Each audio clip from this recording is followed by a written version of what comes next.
Rompió el Señor con todas las reglas protocolares. La gente se quedó pasmada mirando lo que pasaba con el Señor. El maestro, aquel gran hombre que ya ha pasado unos 3 años modelando enseñanzas, haciendo milagros, haciendo una obra hermosa, ahora se para del lugar de comodidad, el lugar especial en la mesa donde está compartiendo con los discípulos en lo que es la semana previa ya a los días finales de su ministerio terrenal. Pero el Señor quería aprovechar cada segundo para que sus discípulos, antes de que Él llegara a la cruz, aprendieran las lecciones más importantes de la vida sobre el servicio, sobre la entrega, las cuales nos llegan a nosotros en el día de hoy. Y el Señor se levanta, se quita su manto, el manto de sacerdote, de autoridad dentro del plano espiritual, y dice que toma una toalla y se la ciñó, se la amarra con la cintura. Era lo que acostumbraba aquel encargado de lavar los pies de la gente. Ahora, ¿qué es lo que el Señor está haciendo? Está haciendo la labor del esclavo. En cada casa judía habían esclavos, habían servidores, había gente entregada a lo que era el servicio de sus amos. Ahora el Señor toma la posición de esclavo ante la mirada sorprendida de todos los presentes, porque nunca pensaron que el Señor se iba a rebajar, entre comillas, a lavar los pies a sus discípulos. Una labor reservada para el más simple de la casa. Si quieres que el Señor te use en la labor más elevada dentro de lo que es el servicio cristiano, tienes que estar dispuesto a servir en la parte más simple, en la parte más sencilla dentro de lo que es la obra de Dios. Porque es muy bonito ocupar posición de distinción donde te llamen don fulano, el doctor, el abogado, el médico, y que te den títulos de nobleza, el gran señor, el gran caballero. Ahora, el gran siervo. Yo creo que debemos popularizar dentro de nuestro argot cristiano más la labor de siervo que la labor de líder. Porque el siervo es aquel que está dispuesto a pagar el precio, a modelar a Cristo, a modelar lo que es una labor que muchas veces no es valorada por los hombres, pero sí es bien recibida por Dios.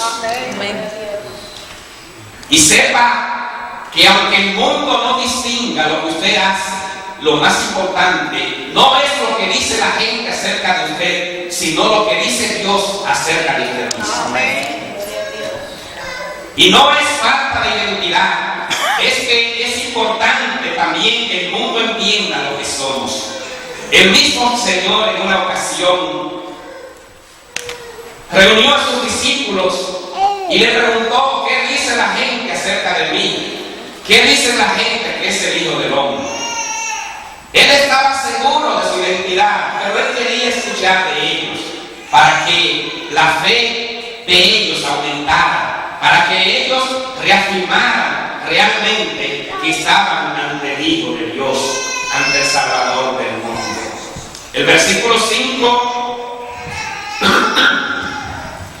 nos habla de un paso seguido, luego que se quitó el manto y tomó la toalla y se la ciñó. Dice: luego puso agua en un hebrillo, esto es la vasija en donde el agua era depositada, y comenzó a lavar los pies de los discípulos y a enjugarlos con la toalla con que estaba ceñido. No se le escapa ni un detalle, Señor. El que lava los pies ahora es también el que seca los pies. Él quiere hacer una obra completa. Puede que esté derramando lágrimas de dolor en ese tiempo, Puede que haya sufrimiento en tu vida, puede que haya angustia, pero aquel que permite que pase por situaciones adversas, aquel que permite que derrame lágrimas, es aquel que enjuga tus lágrimas también. Llegará el momento donde dice la Biblia que el Señor enjugará toda lágrima de los ojos de ellos, los que padecen, los que sufren, y ya no habrá muerte, no habrá dolor, porque estas cosas ya pasaron, dice el Señor. El Señor hace la obra completa. El Señor toma la posición de esclavo y comienza a lavar los pies de sus discípulos. Y cuando habla de sus discípulos, eran 12. Ahí también estaban Judas. Él lavó los pies de Tomás. Tomás, aquel que lo dudaba todo. ¿Qué diría Tomás al ver al Señor acercarse a él? Y será verdad que me va a lavar los pies. Eres tú el que me va a lavar los pies.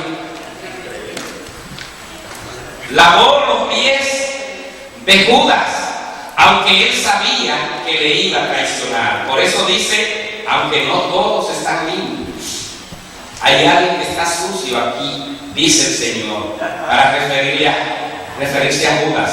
Pero a Judas también le lavó los pies. En el plano humano diría, no, que le da quizás un golpe ahí por el huesito que huele en los pies. Dice, no, a ti yo no te lavo. Es el Maestro, es el Señor. Que en el momento aún de la traición de Judas, cuando Judas se acerca al Maestro para con un beso entregarle, le dice, amigo, ¿a qué has venido? Todavía en el momento de la traición, el Señor le considera su amigo. ¿Es usted así en su trato con los demás? Aquel que le menosprecia, aquel que le hiere, aquel que provoca resentimientos, raíces de amargura en su vida por acciones que usted entiende que no corresponden, le llama a usted todavía mi amigo. Aleluya. Es tiempo para revisarnos. Es el tiempo del perdón. Para usted llamarle a alguien amigo, debe tener entonces la plena confianza de que no hay resentimiento, no hay dolores, no hay quejas contra esa persona, porque ya el Señor le perdonó a usted y Él también le perdonará.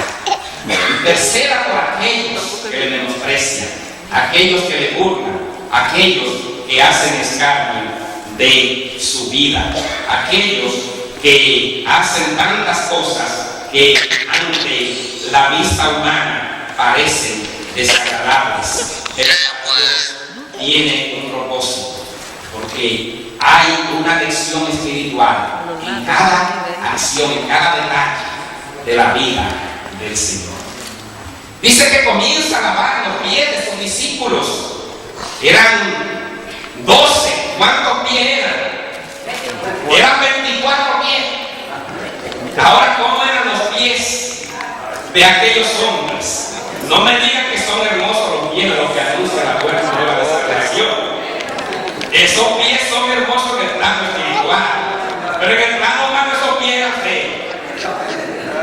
No estaban quizás los pedicuristas, no estaban aquellos que se encargan de poner los pies hermosos, de esas uñas un poquito feas y dobladas al estilo pico de águila, y enderezarla,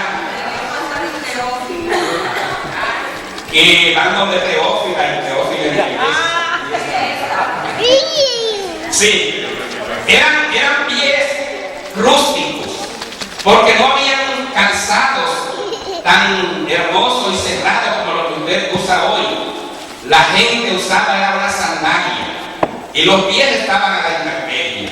No había carreteras asfaltadas, eran caminos y eran polvorientos, porque en el oriente hay mucho polvo, porque es clima bastante seco. Entonces, el transporte que existía en la época era el camello. Era lo más popular. Y cuando un camello hacía su necesidad, era algo que había que verlo también. Era mucho. Y posiblemente había accidentes y la gente pisaba donde no debía pisar. Esos eran los pies del Señor iba. Y la gente no tenía los desodorantes y los perfumes que usted tiene en su casa. Había una unción que más bien se hacía con incienso. Y el incienso mataba los malos olores. El incienso era el perfume de la época.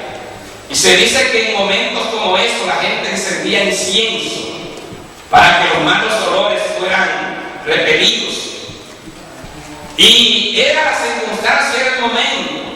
No eran pies nada cómodos. No era una labor nada halagüeña dentro de lo que es el mundo de los privilegios, el mundo de lo que es la comodidad. Eran pies que estaban contaminados con polvo y con materias de animales orgánicas. Habían tantas inmundicias en los caminos, y esos son los pies que el Señor está dispuesto a lavar. Ahora no se sorprenda cuando Pedro, en el plano humano, dice: a mí tú no me vas a lavar los pies, porque yo sí me conozco, yo sé cómo están mis pies. Dicen que Pedro era un hombre del bulbo. Imagínense los bulbos que serían esos pies. Imagínense cómo estarían esos pies de Pedro. Imagínense siendo un hombre de tantas actitudes, un hombre sanguinario, un hombre que se movía, no sanguinario en el término de matar vidas, sino más bien sanguíneo, en el sentido de que era una persona explosiva, una persona que se movía y hablaba y decía y actuaba. Era un hombre que sus pies también tendrían que representar el carácter de él. Eran quizás unos pies ásperos, y esos pies el Señor está dispuesto a lavar. Ahora encontremos la actitud de Pedro y miremos lo que dice en los versículos del 6 al 9. Entonces vino a Simón Pedro. Entonces, cuando el Señor se acerca a Pedro, y Pedro le dijo: Señor, ¿tú me lavas los pies? ¿Tú crees que me vas a lavar los pies? Yo le dije. Respondió Jesús y le dijo: lo que yo hago, tú no lo comprendes ahora, mas lo entenderás después. Hay cosas que usted no entiende ahora en lo que es la vida espiritual. Hay cosas por las que usted puede estar pasando ahora y posiblemente usted no la entiende. Hay aflicciones por las que usted puede estar pasando hoy, pero mañana usted sonreirá.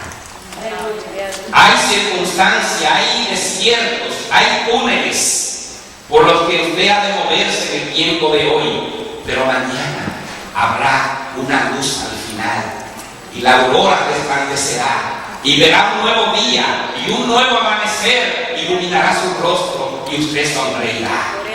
La tristeza no es para siempre, por eso cantamos: cantaré, cambiaré mi tristeza y la cambio por el gozo del Señor. ¿Cuántos se gozan en el Señor? La iglesia está llamada a vivir gozosa. Está siempre gozoso, dice el apóstol. Vivir felices, bienaventurados, felices los de limpio corazón, porque ellos verán a Dios. Usted está llamado a una vida en bendición. Esto es lo que está diciendo el Señor a Pedro. Hay cosas, Pedro, que tú no entiendes, pero mañana la va a entender. Y es que Pedro hace honor, diríamos, a su nombre, porque Pedro es Simón. Simón Pedro es el nombre completo. Cefas es también otro de los sobrenombres de Pedro. ¿Y sabe usted lo que significa Simón? Simón significa caña, junco, aquello que se mueve, aquello que es flexible. Pedro significa piedra, roca.